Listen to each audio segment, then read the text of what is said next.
Cuando Hannah bajaba la escalera hacia la sala del desayuno, le dolían los músculos y le escocían los ojos. Era el resultado del día anterior, largo y lleno de acontecimientos inesperados. Al menos esa fue la explicación que se dio a sí misma. Por no hablar de la noche insomne pasada en pos de demonios que se convertían en Dougal y a su vez le daban caza mientras las llamas del infierno le lamían los talones. Había sido tan estúpida ayer al dejarse atrapar, y años atrás cuando la muchachita Hannah se convenció de que amaba a Dougal porque la había seducido, y porque ella había deseado que la sedujera. Agarrada a la curva de la barandilla fruncía rabiosamente el ceño. Toda la sabiduría que tanto le había costado adquirir en el mundo no había servido para nada. De nada le había valido lo que le aconsejaba su mente ni que al reflexionar sobre la joven Hannah de otros tiempos se compadeciera de su creencia de que pasión equivalía a amor y de que los hombres cumplían siempre sus promesas, porque cuando estaba con Dougal, oh, hermosa doncella que alumbra la mañana. Hannah lanzó una exclamación y casi se tropezó en el último escalón mientras un pisaverde saltaba con delicadeza de su escondite de detrás de la escalera. Un caballero de una edad incierta, ataviado a la última moda de Londres, sostenía una rosa amarilla que le ofrecía con una floritura. Señor, me parece que no nos conocemos, dijo en su tono más glacial, apretando la mano contra el corazón, que latía apresuradamente. No, claro que no. Me he atrevido porque quería comprobar que la información era cierta. ¿Quién era aquel lechuguino, casi 3 centímetros más bajo que ella, con lustrosas botas de tacón alto, que se tomaba semejantes libertades con la cortesía? ¿De qué información hablaba? Que la más bella de las damas se alojaba bajo el noble techo del castillo Raeburn. Hannah se quedó mirándolo. ¿Creía que semejante adulación iba a hacerle perder la cabeza? Sabía muy bien el aspecto que tenía aquella mañana. Llevaba un vestido de algodón azul apagado, con las mangas adornadas con un discreto volante de encaje. Se había puesto su collar blanco más sencillo muy corto alrededor del cuello y, después de cierto debate interno, se había atado un delantal a la cintura. Era una estupidez creer que con semejante guisa disuadiría a Dougal, pero a Hannah le gustaba creer que tenía el buen juicio de vestir con discreción. Ah, se estará preguntando quién soy yo. ¿Es posible que mi nuevo primo ni siquiera le haya mencionado mi existencia? El extraño se llevó el dorso de la mano a la frente. A mí, que soy su heredero. ¿Aquel era el heredero de Dougal? Le inspeccionó con más detenimiento. Vestía pantalones de lana a cuadros marrones y azules con un fino hilo amarillo, un chaleco de cuadros a juego, una ancha corbata de lazo sujeta con un alfiler de oro con un diamante. Los puños y el cuello del abrigo marrón eran de terciopelo de color cobalto intenso a juego con su mejor rasgo. Unos hermosos ojos azules enmarcados por largas pestañas que se las arreglaban para imprimirle una melancolía que habría sido el orgullo de Byron. Por desgracia no tenía el peluquero de Byron. Por el contrario, el cabello castaño le crecía largo sobre un lado y alguien, probablemente su aventajado ayuda de cámara, lo había peinado por encima de la coronilla para tapar un calvero del que asomaban trozos de pálida piel entre los mechones apelmazados. Hannah fingió no darse cuenta. ¿Usted vive aquí? Sí. Hannah inspeccionó la rosa que aún sujetaba en las manos y se percató de que no la había elegido por su belleza, sino porque hacía juego con el hilo amarillo de su chaleco a cuadros. Cuando no estoy en Londres, hago del castillo de Raeburn mi hogar. Le pido disculpas por mi ignorancia, señor, sonrió Hannah. Cada vez era más consciente de los avatares que afligían a Dougal en su nueva situación. Aunque temía que sus sentimientos la condenaran, se deleitaba en la calamidad de Dougal. Siempre había sido tan ambicioso, él y su familia. Al heredar aquel patrimonio debió de creer que había conseguido todas sus metas, pero entre las ancianas damas, el heredero y su propia esposa, sin duda la herencia se le había atragantado. Dougal no podía ni imaginárselo, pero ella sí y de hecho así lo había imaginado más de una vez en sus mejores sueños. Me temo que nadie me ha explicado que usted residía aquí. Si me permite la osadía de presentarme a mí mismo, soy Sidin Bracknell, barón Onslow, hijo del hermano pequeño del 12º conde y primo en 5º grado del actual Lord Raeburn. Ella hizo una reverencia. Señorita Hannah Sarrington, señor.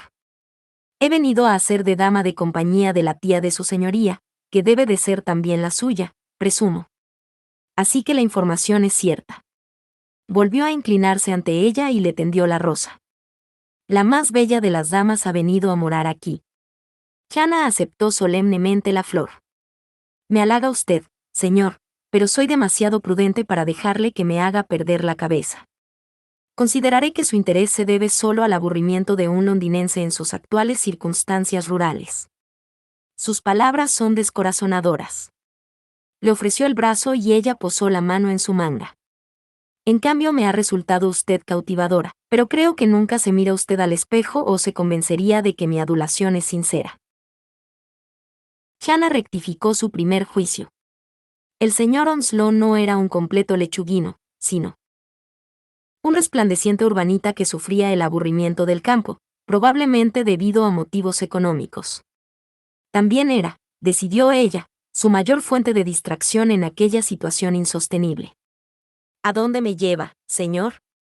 Mi primer pensamiento fue ir hacia la sala del desayuno, pero si lo prefiere, bella dama, mandaré traer mi corcel, la uparé sobre la silla de montar y me la llevaré lejos del tedio de la vida corriente. Hannah le miró la coronilla y al verla claramente, pensó que la posibilidad de que él la upara a algún lugar parecía bastante improbable. La sala del desayuno parece tentadora, aunque Dougal sin duda merodearía por allí. Sir Onslow respiró pesadamente. Como tantas otras jóvenes damas, carece usted de imaginación. No es que carezca de imaginación, es que poseo un fuerte sentido práctico. Y seguro que si se enteraba de que intentaba huir del castillo Ryborn, Dougal le daría caza en un santiamén. No quería implicar a ningún hombre en una trifulca entre ella y su marido. Alguien podría salir mal parado y ese alguien nunca sería Dougal. Ella y Sir Onslow cruzaron la larga y amplia galería que discurría desde la escalera hacia el gran salón. Así que ha conocido a las tías. O debería decir, a tía Spring y sus compañeras. Por el modo en que me regañan, también podrían ser mis tías. Su abatimiento le hizo sonreír. Las conocí anoche. ¿Y qué opina? Son unas damas encantadoras y estoy segura de que será un placer cuidar a tía Spring. ¡Qué discreta es usted! Parecía desconsoladamente contrariado, pero se alegró. Siempre creo que las tías son como una pequeña jauría de terriers, dando vueltas y mordisqueando, saltando y reclamando atención. Hannah reprimió una sonrisa. No son una jauría, señor. Tienen personalidades muy distintas. Sí, claro. Personalidades muy distintas, pero consideradas en conjunto son unas entrometidas, sentenciosas, benévolas todo. Parece amargado. En absoluto. Yo también las adoro. ¿Y quién no? Soltó un suspiro teatralmente largo. Solo me gustaría que tuvieran una pizca de madurez entre todas ellas. Por lo que había podido observar la noche anterior, no tenía más remedio que estar de acuerdo con él. Las tías decían lo que pensaban y lo que pensaban con frecuencia no se podía repetir en voz alta. Sus comentarios sobre ella y Dougal habían sido críticos, y su intuición aún más. La noche anterior se había alegrado de dejar a Dougal y sentarse con las tías en su salita, donde reía y asentía mientras charlaban, y al final tuvo que alegar que estaba exhausta para que la señora Trenchard pudiera acompañarla hasta su apretada, fría y pobre habitación. Durmió muy mal y soñó con Dougal. El pasillo parecía muy diferente durante el día con la luz del sol que entraba por una hilera de ventanas que se abrían a uno de los lados. Hannah no había visto las ventanas la noche anterior, ni tampoco comprendía por qué el castillo se plegaba hacia adentro para permitir ventanas en semejante lugar, pero todos los edificios antiguos que había visitado tenían alguna excentricidad. El castillo Raeburn es un lugar interesante, observó. Un maldito y viejo montón de piedras, repuso Sir Onslow. Pero es nuestro montón de piedras y lo amamos. Veo que Lord Raeburn está haciendo reformas, comentó señalando la puerta. Apoyada contra la pared y el rumor de las voces de los trabajadores. Lord Raeburn es un bárbaro sin ningún sentido de la historia, dijo con desdén Sir Onslow. Y lo que es peor, no arreglará mis aposentos hasta que no haya acabado con los suyos. ¿Pero qué se puede esperar de un bruto que ha matado a su esposa? La observó con atención esperando ver su reacción. Hannah era consciente del fuerte deseo que sentía de abofetearlo.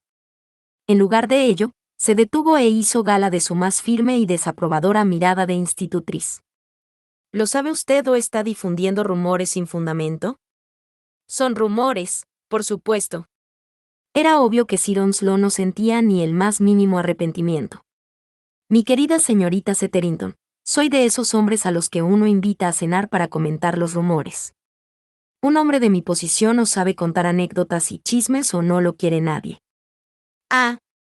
La desaprobación de Hannah cedió un poco. Tenía toda la razón. Cuando asistía a una cena, ella prefería sentarse al lado de un hombre así y no al lado de uno de aquellos caballeros eternamente aburridos e infinitamente circunspectos que Lord Ruskin había considerado aceptables para una dama soltera. Bueno, ya no tendría que preocuparse nunca más por eso. No obstante, señor, me parece muy descortés por su parte el hecho de que se beneficie de la hospitalidad de Lord Rayborn y lo difame de una manera tan maliciosa.